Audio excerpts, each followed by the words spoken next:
Andrew's funeral, and as I walked in, I had this flash, and I thought, Maya should be here. And today, Andrew should be here for Myron as well. Since Maya's final clemency appeal was denied, I felt my community divide somewhat. Maya and I had talked over the years a lot about how the world was going, how practice, whether it was religious practice, yoga practice or football practice, was good for your soul. Maya had talked about starting an art school when he got out. His solace was in his art practice, and so is mine. And we talked about the angry and abusive letters that Maya received right up to the end. Australian people, mostly men, taking the time to address violent, threatening letters to my friend all the way across the ocean in Indonesia. He told me that he felt sorry that they were so angry, and I asked Maya how he'd learnt compassion. He said, I can't remember. I guess Mum taught me.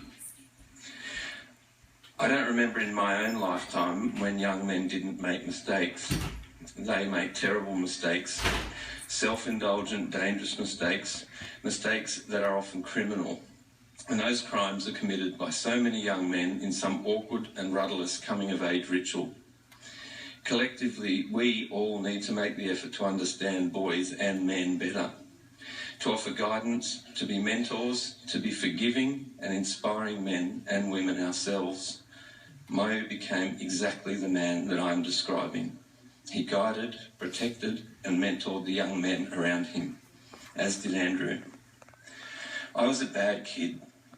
For a time as a young man, I almost felt that it was expected of me. I slept on the lawn in front of this church many times as an 18-year-old, believe it or not, drunkenly staggering away from the pub right across the road in the middle of the night. And to my surprise, I found out that Maya had done exactly the same thing on the same lawn 10 years after me. Maya was bullied for the colour of his skin incessantly for the whole of primary school. He never whinged once to me about that, only answering my questions as I tortured him in a never-ending desire to understand how such a quiet and humble young man had ended up in such a terrifying situation. Recently, one radio announcer called me a hypocrite for supporting Myron. He said that I should be working on all death penalty cases, not just one. But Maya was my friend, and I was not going to let Maya walk onto a green field in the dark and face a firing squad while people like that radio announcer couldn't even pronounce Myron's name correctly. What happened to my friend has made me realise in the most confronting way that the death penalty is not okay. But neither is violence of any kind.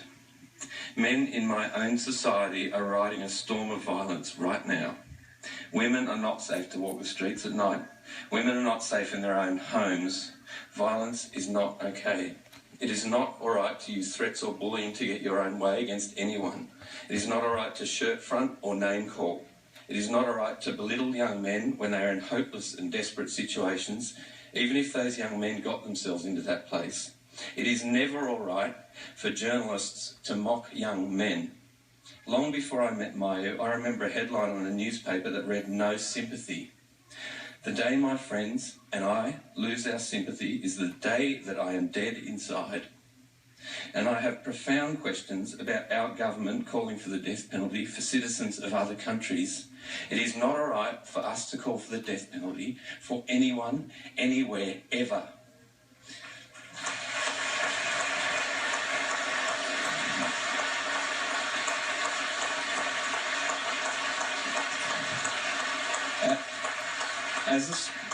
As Australians, we should be immensely proud of the fact that we have not committed such a barbaric, violent act on another human being for almost 50 years.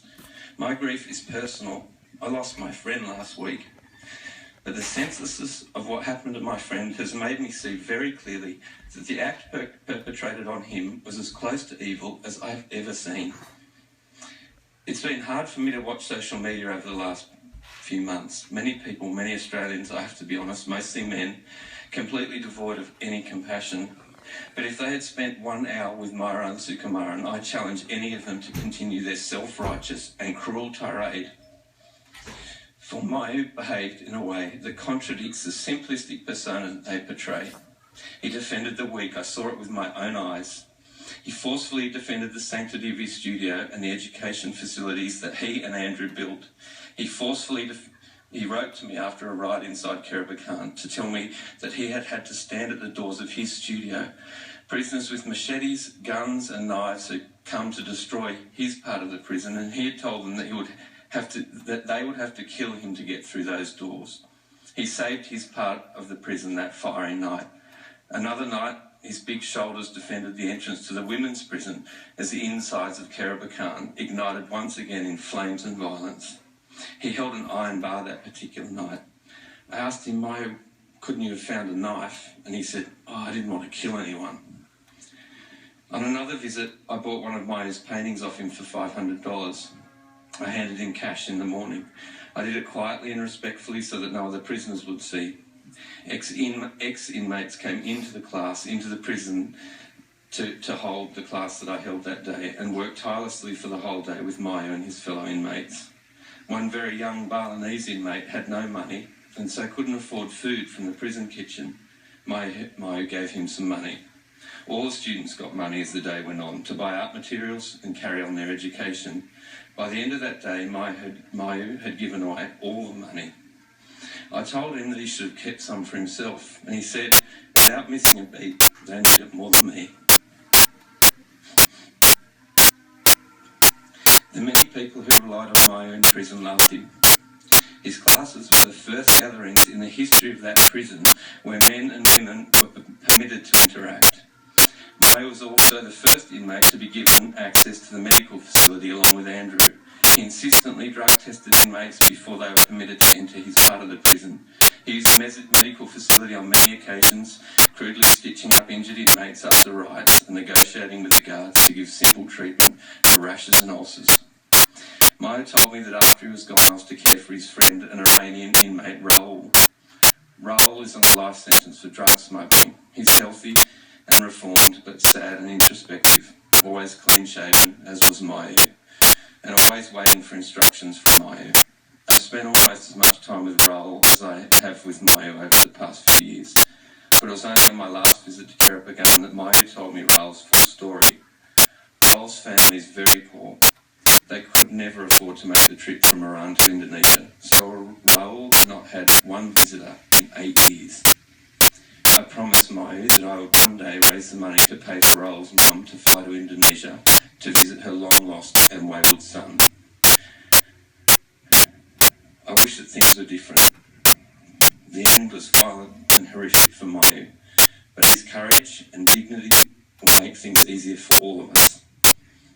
When Chin, Raji, Mayo's family, Mayo longed for all of you to find forgiveness, and I know that you have found that.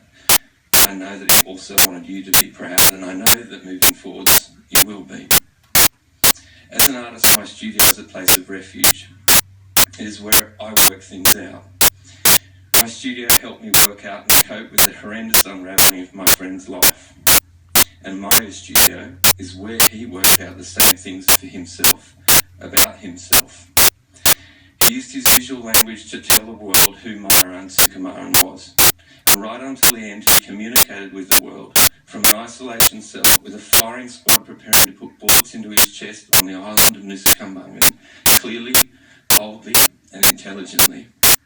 Under unimaginable circumstances, Mayo was making the most potent and powerful anti-death penalty images the world has seen in a long, long time. Those paintings were not only images about his salvation.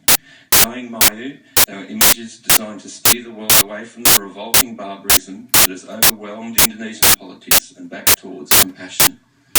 Mayo desperately wanted to live. These are images that are made on death's doorstep, but speak purely about embracing life. Mayo did want to live. He had many paintings to make. His last works are brave and they are beautiful. I have never been prouder of a friend. I just thought I'd add, Mayo did call me the day before he was executed. And she had said, make sure you have your phone nearby. He will make a few phone calls and he wants to talk to you. I saw the number coming in. I picked up the phone and I said, Mayo. And he said, Is that the second best artist in Australia? I'd like to hand the microphone over to my friend and